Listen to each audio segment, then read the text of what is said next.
Welcome to our first lesson for Algebra 2. In this video, we're going to talk about some basic polynomial operations. So we're going to quickly preview some vocab, then we're going to talk about adding, subtracting, and multiplying polynomial expressions. So remember that when we talk about a polynomial, we're talking about something that looks like these guys, or even just a plain old x squared.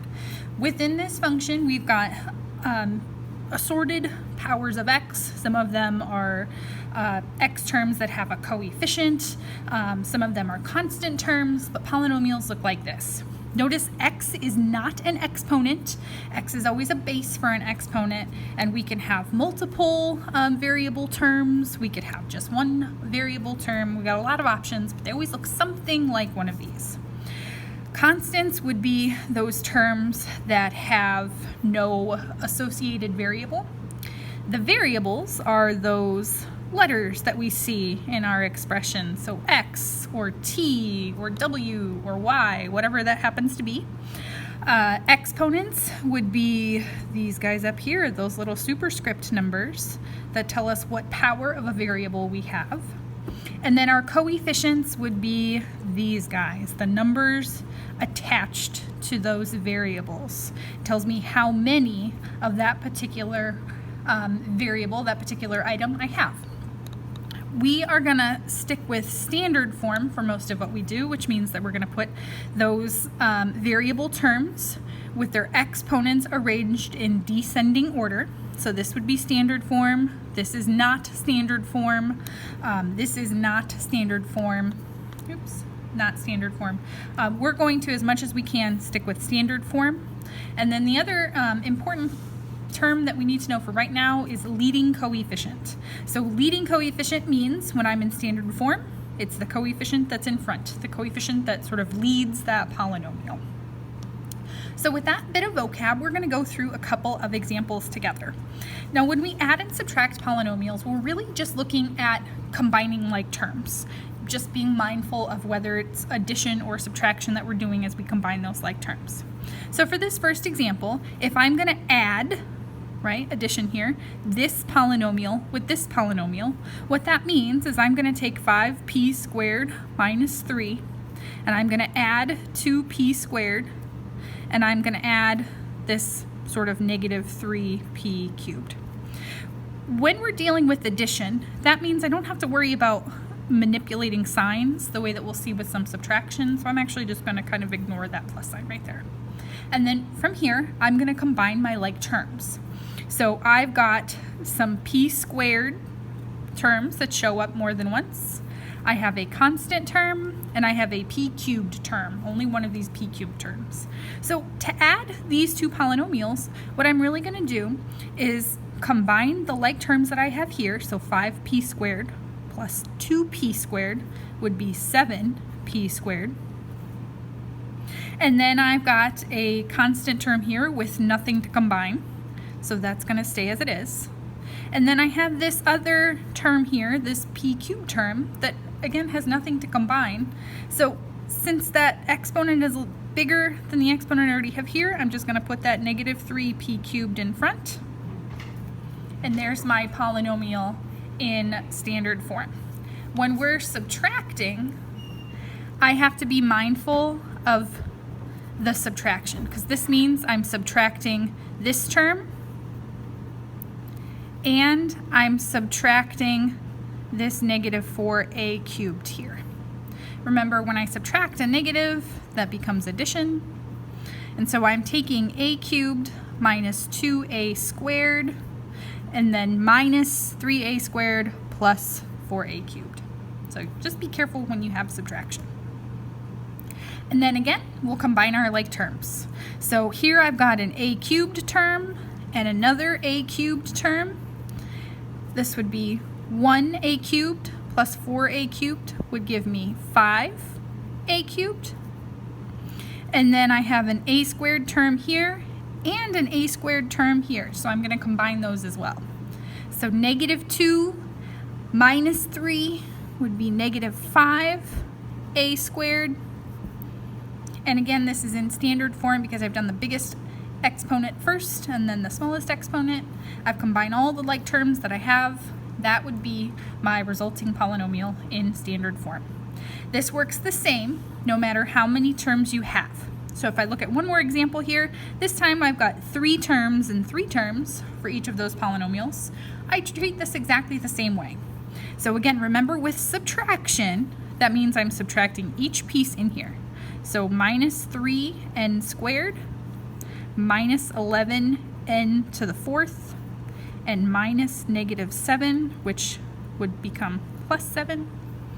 This polynomial in front, I'm just going to recopy down here so I can pick out, again, those like terms to combine. So I've got an n term to start with. That's my only plain old n term. So that one's going to stay as it is. And then I've got an n to the 4th and another n to the 4th. So I can combine those. Negative 3 and negative 11 would give me negative 14 n to the 4th, and I'm putting that one in front because that's the biggest power of n that I have here. Notice as I'm combining that my coefficients, those numbers in front, may change, but my exponents stay the same. What I'm counting here, what I'm looking at here is how many n to the 4th do I have. When you're adding and subtracting, your exponents do not change. So there's my n to the 4th term. Then I've got some n squareds here, so I'm going to combine those. So 10n squared minus 3n squared would be 7n squared, so plus 7n squared. And then I've got my 8n that would come next. And then my only constant term, my only thing without a variable, is 7. So plus 7 at the end, and I've got standard form. Now notice here that we don't have an n cubed term. That's fine. You might not, for your polynomials, have every single exponent for a variable, and that's okay. So that's adding and subtracting polynomials. Again, be careful. Watch out for those subtraction signs, because then you need to change the signs for that thing you're subtracting. Addition is pretty straightforward. Combine your like terms. The other thing that we're going to talk about, if you'll flip to page 3 with me, is multiplying polynomials. So there are a couple strategies that we'll see here. I'm going to show you sort of just a distribution method, and then I'm going to show you, for those of you that like a little more maybe structure, something called the box method. So distribution, remember, is where we have something in front of a different expression, and we take this thing in front and multiply it into that other expression. That means we're going to take negative 3x and multiply it by each of these terms. So I would have negative 3x times 4x squared plus negative 3x times 6y, and then this would be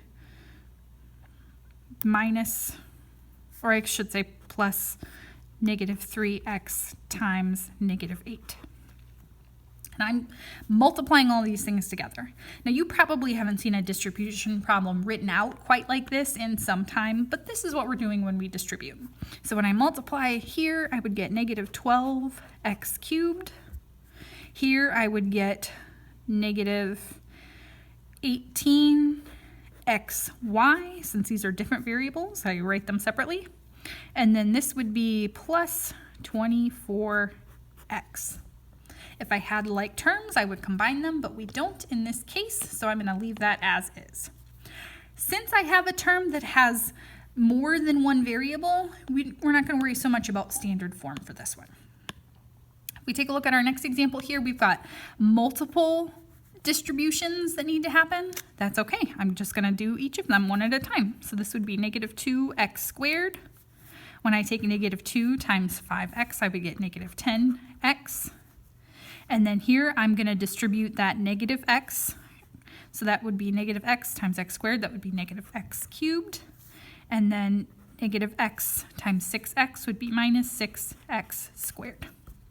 For this example, I have some like terms I can combine. And since we're only using one variable, I can actually go ahead and put this in standard form. So I'm going to put that negative x cubed first. Then negative 2 and negative 6 would be negative 8x squared. And then minus 10x. That's distribution, multiplying polynomials. If I want to use a Another strategy, the other one I'm going to show you is something called the box method.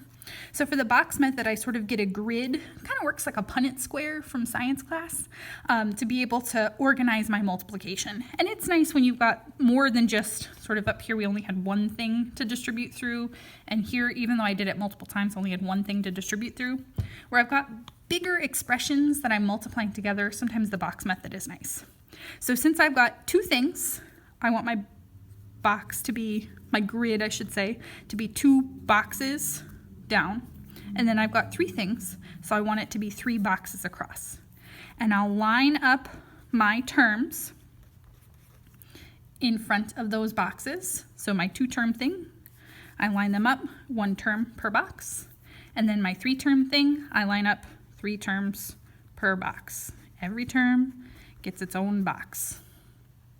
And then just like a Punnett square in science, I multiply the things on the outside edge. So 4x times x squared would be 4x cubed.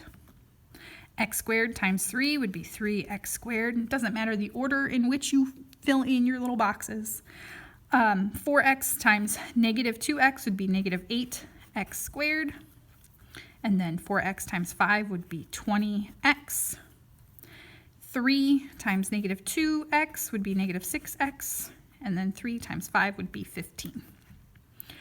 From here, inside my boxes, I combine my like terms. This is my only x cubed term, so that is 4x cubed. Here I've got x squared things, so 3 minus 8 would be minus 5x squared. And then I've got x terms. I've got negative 6 plus 20, so that would be 14x. And then here's my only constant term, so that guy goes at the end. If you would prefer, you can still use the distribution method here. So we would have 4x plus 3, I'm just recopying my problem, times x squared minus 2x plus 5.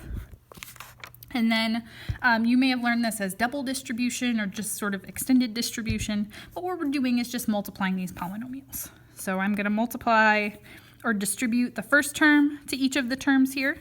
So 4x times x squared is 4x cubed.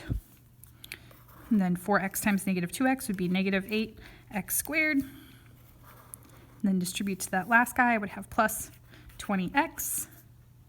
And now that I've distributed 4x to everything over here, we go back and do the same thing with the 3. So plus 3x squared minus 6x plus 15. I want you to notice that all the terms we have here are the same ones that were in our box over here. So we're doing all the same work. I'm just giving you sort of different options based on your preference, what makes most sense to you. And then again, I'm going to combine my like terms. This is my only x cubed term. I've got an x squared term here and another x squared term here. Negative 8 plus 3 would be negative 5x squared. I've got multiple x terms, so 20 minus 6, that would be plus 14x, and then again my only constant term. So a couple different options based on what you prefer. Pick the one that you like best. The last thing I want to talk about really quickly is what to do with something like this. This is actually a multiplication problem. This is telling me, remember squared, if I had something like 4 squared, that means I've got 4 times 4. That squared here is telling me that I have negative x squared plus 4 times negative x squared plus 4. So if I'm going to set up a box method for this, that means I get negative x squared plus 4 times negative x squared plus 4. If I want distribution method, then that means I've got negative x squared plus 4 times negative x squared plus 4, and I'll distribute that negative x squared. That would be positive x to the 4th minus 4x squared, and then I'll distribute that 4. Negative 4x squared plus 16. Combine your like terms, so I would get x to the 4th minus 8x squared plus 16.